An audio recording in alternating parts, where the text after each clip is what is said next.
Welcome to Luca and Miguel. Enjoy the video. You begin by removing immediate bottlenecks. Start Task Manager, identify processes using most CPU and RAM, and close or suspend them. This frees resources now. Then checksy, drive and delete large temp files so the OS has at least 15% free space. Once done, create a quick backup of documents and settings. If an update or driver reinstall goes wrong, you can restore. Make sure to note which apps you closed, so you can reinstall or update them in the next steps. Now you perform deeper maintenance to remove lingering slowdowns. Run disk cleanup, and for HDDs, defragment. For SSDs, ensure trim is enabled so writes stay fast.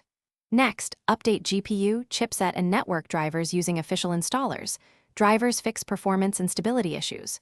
Also, run a full malware and rootkit scan.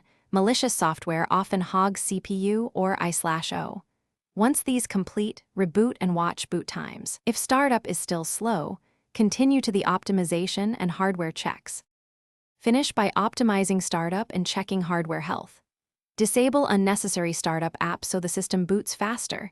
Use msconfig or startup tab.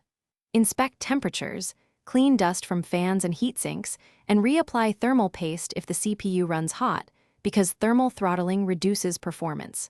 Finally, if RAM usage often hits limits or disk I/O is the bottleneck, upgrade to more RAM or a faster NVMe SSD. This provides substantial, lasting improvement. If problems persist, a key troubleshooting tip: boot to safe mode to isolate software versus hardware causes. Thanks for watching and please subscribe. It's the best investment you'll ever make.